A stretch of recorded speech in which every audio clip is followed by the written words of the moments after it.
me introduce myself. My name is Indah Putri Safina, and I am a student of Universitas Teknokrat Indonesia with NPM 224111074, and I am here will explain materi about technique of sampling.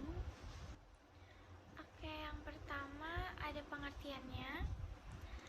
Teknik pengambilan sampel atau sampling adalah proses dan cara mengambil sampel untuk memperkirakan keadaan suatu populasi. Teknik sampling dibagi menjadi dua jenis, yaitu probabilitas sampling dan non-probabilitas sampling. Probabilitas sampling adalah metode pemilihan sampel dari suatu populasi dengan menggunakan kaidah-kaidah probabilitas atau teknik penarikan sampel di mana setiap unsur atau elemen sampling diberi kesempatan yang sama untuk diikutkan atau dipilih dalam sampel. Syarat dalam pengungkapan sampel probabilitas adalah tersedianya daftar anggota populasi atau daftar unsur atau elemen populasi atau kerangka sampel atau sampling frame. Sedangkan non-probability sampling adalah metode pemilihan sampel dari suatu populasi dengan tidak menggunakan probabilitas. Kaidah-kaidah pengambilan sampel probabilitas. Caranya sederhana, dengan mengundi elemen atau anggota populasi dan tabel angka acak. Sistemik jenis pengambilan sampel probabilitas, di mana setiap unit ke K dalam daftar yang dipilih untuk dimasukkan ke dalam sampel. Cluster membagi populasi menjadi banyak subgrup, di mana setiap subgrup terdiri atas elemen yang sama. Stratified penarikan sampel acak terstruktur dilakukan dengan membagi anggota populasi dalam beberapa subkelompok yang disebut strata, lalu suatu sampel dipilih dari masing-masing strata. Pengambilan sampel non-probabilitas, pengambilan sampel secara serampangan tanpa menjelaskan derajat kepresentatifannya, tetapi lebih kepada kenyamanan penelitian. Snowball atau kuota satuan sampling dipilih atau ditentukan berdasarkan informasi dari responden. Purposive atau judgment satuan sampling dipilih berdasarkan pertimbangan tertentu dengan tujuan untuk memperoleh satuan sampling yang memiliki karakteristik yang dikehendaki. Teknik ini biasanya dipilih ketika populasi belum atau tidak dapat ditentukan secara pasti. Teknik ini terbagi menjadi 6 jenis, yaitu purposive sampling. Purposive sampling adalah penentuan sampel berdasarkan kriteria yang telah ditetapkan oleh penelitian. Lalu, penetapan itu dilakukan sesuai dengan pertimbangan yang dinilai dapat memiliki populasi. Teknik sampling tipe ini bisa dibilang menjadi salah satu teknik yang paling banyak digunakan dalam penelitian. Sebab, teknik ini cenderung menghasilkan sampel yang berkualitas. Hal itu dikarenakan penelitian sudah menentukan sendiri kriteria yang menurutnya akan mempresentasikan populasi.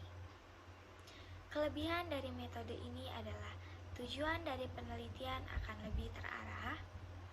Selain itu, sampel juga akan relevan dengan penelitian yang dilakukan. Sedangkan kekurangannya adalah tidak bisa menjamin bahwa sampel dapat menjadi representasi populasi.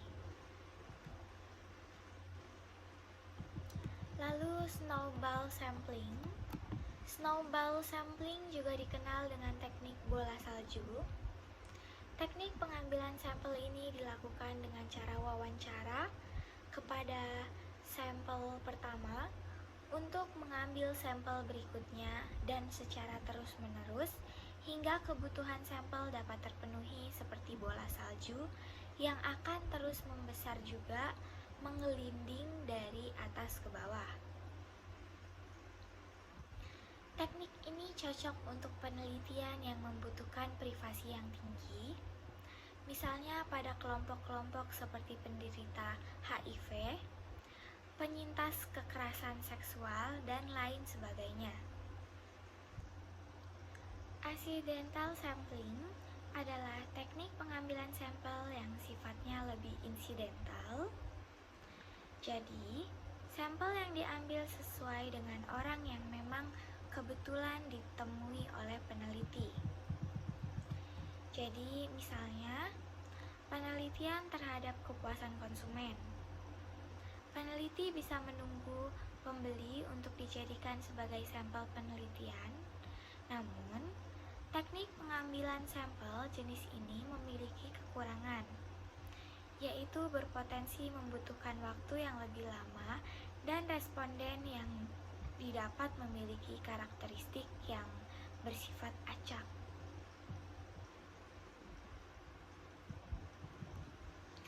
Lalu, teknik pengambilan sampel ini adalah dengan cara menentukan jumlah sampel penelitian lebih dulu. Misalnya, dalam sehari, penelitian menetapkan harus mendapatkan 10 sampel untuk diteliti. Kelebihan dari teknik ini adalah pengambilan sampelnya bersifat lebih praktis karena sampelnya sudah diketahui. Sedangkan kekurangannya adalah dalam penelitian cenderung tinggi. Bias dalam penelitian cenderung tinggi. Teknik sampel jenuh. Teknik pengambilan sampel jenuh adalah menggunakan seluruh populasi sebagai sampel. Teknik ini digunakan ketika populasi yang akan diteliti kurang dari 30 orang. Sampling system atau systematic sampling. Teknik sampling sistematis dilakukan dengan cara yang sistematis, yaitu misalnya dengan memberi nomor terhadap populasi yang akan diteliti. Misalnya, ketika ingin meneliti 20 siswa, maka sampel-sampel itu akan diurutkan dari 1 hingga 20. Okay, maybe that's all I can say about materi technique of sampling. Thank you for listening, thank you for watching, and see you in the next materi.